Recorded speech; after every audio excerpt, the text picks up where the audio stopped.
भारत पाकिस्तान विभाजन 1947 में हुआ, जो भारतीय उपमहाद्वीप के इतिहास में एक निर्णायक क्षण था।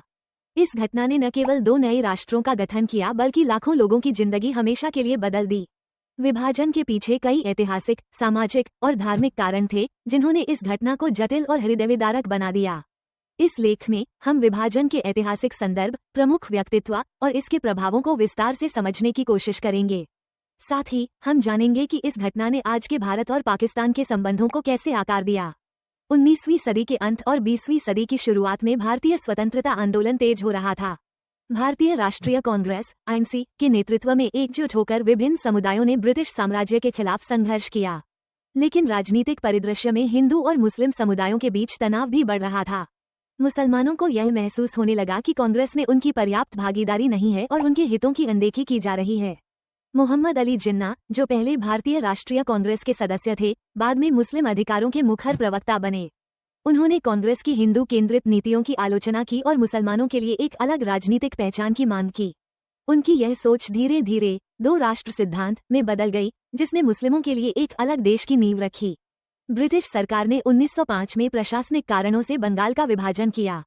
हालांकि इसे हिंदुओं और मुसलमानों के बीच दरार पैदा करने की एक साजिश के रूप में देखा गया। 1911 में इस विभाजन को वापस ले लिया गया, लेकिन इससे सांप्रदायिक तनाव गहरा हो गया। 1906 में ऑल इंडिया मुस्लिम लीग की स्थापना की गई। इस संगठन का उद्देश्य मुस्लिम समुदाय के विचारों को प्रस्तुत करना और उनके लिए अलग निर्वाचक मंडलों की मांग करना था। ये कांग्रेस और मुस्लिम लीग के बीच दूरी बढ़ाने का प्रमुख कारण बना। द्वितीय विश्व युद्ध के बाद ब्रिटेन आर्थिक रूप से कमजोर हो गया और भारतीय उपमहाद्वीप से हटने का दबाव बढ़ गया। क्लीमेंट एटली के नेतृत्व वाली लेबर सरकार ने 1947 तक भारत छोड़ने की घोषणा कर दी। इसने एक शक्ति शून्य पावर वैक्यूम पैदा कर दिया, जिसने विभाजन की प्रक्रिया को तेज कर दिया।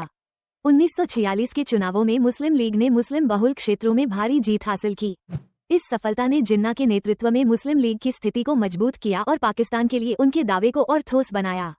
16 अगस्त 1946 को मुस्लिम लीग ने डायरेक्ट एक्शन डे का आह्वान किया। इसका उद्देश्य मुस्लिमों के लिए अलग देश की मांग को लेकर दबाव बनाना था, लेकिन इसने सांप्रदायिक दंगों को जन्म दिया, खासकर कलकत्ता में, जहां हजारों लोग मारे गए। ये घटना विभाजन की अनिवार्यता को दर्शाने वाली प्रमुख घटनाओं में से एक थी। ब्रिटिश वायसराय लॉर्ड माउंटबेटन ने 3 जून 1947 को भारत के विभाजन की योजना की घोषणा की। इस योजना में धार्मिक आधार पर सीमाओं का निर्धारण और संपत्तियों का बंटवारा शामिल था। इसके तहत भारत और पाकिस्तान के दो स्वतंत्र राष्ट्रों का गठन हुआ। विभाजन के दौरान करीब 1.5 करोड़ लोग अपनी धार्मिक आस्थाओं के अनुसार एक देश से दूसरे देश की ओर पलायन करने लगे। ये मानव इतिहास का सबसे बड़ा पलायन था, जिसमें लगभग 10-20 लाख लोग सांप्रदायिक हिंसा में मारे गए। महिलाओं के साथ हिंसा और बलात्कार की घटनाएं आम हो गईं। परिवार बिखर गए और सदियों से साथ रहने वाले समुदाय टूट गए। विभाजन ने भारत और पाकिस्तान के बीच गहरी दुश्मनी को जन्म दिया। कश्मीर जैसे विवादित क्षेत्रों को लेकर दोनों देशों के बीच कई युद्ध हुए। विभाजन की त्रासदी आज भी कई परिवारों और पीढ़ियों को प्रभावित करती है। महात्मा गांधी ने हमेशा हिंदू मुस्लिम एकता की वकालत की। वे विभाजन के खिलाफ थे और इसे रोकने के लिए अनशन तक किया। हालांकि उनकी कोशिशें सफल नहीं हो सकीं। नेहरू भारत के पहले प्रधानमंत्री बने। उन्होंने एक धर्मनिरपेक्ष और प्रगतिशील भारत की नींव रखी। जिन्ना ने पाकिस्तान के संस्थापक के रूप में अपनी भूमिका निभाई। उन्होंने मुस्लिमों के लिए एक अलग राष्ट्र की जरूरत पर जोर दिया और इसे साकार किया। विभाजन की कहानी हमें बताती है कि सांप्रदायिकता और विभाजन की राजनीति समाज को कितनी गहरी चोट पहुंचा सकती है। ये घटना हमें एकजुटता, सहिष्णुता और समझ के महत्व की याद दिलाती है। भारत पाकिस्तान विभाजन केवल एक राजनीतिक घटना नहीं थी, बल्कि ऐतिहासिक, सामाजिक और धार्मिक कारकों का जटिल मेल था। इसे समझने के लिए दोनों समुदायों और उनके नेताओं के दृष्टिकोण को ध्यान में रखना जरूरी है। ये घटना हमें ये सिखाती है कि विविधता में एकता कैसे बनाई जा सकती है।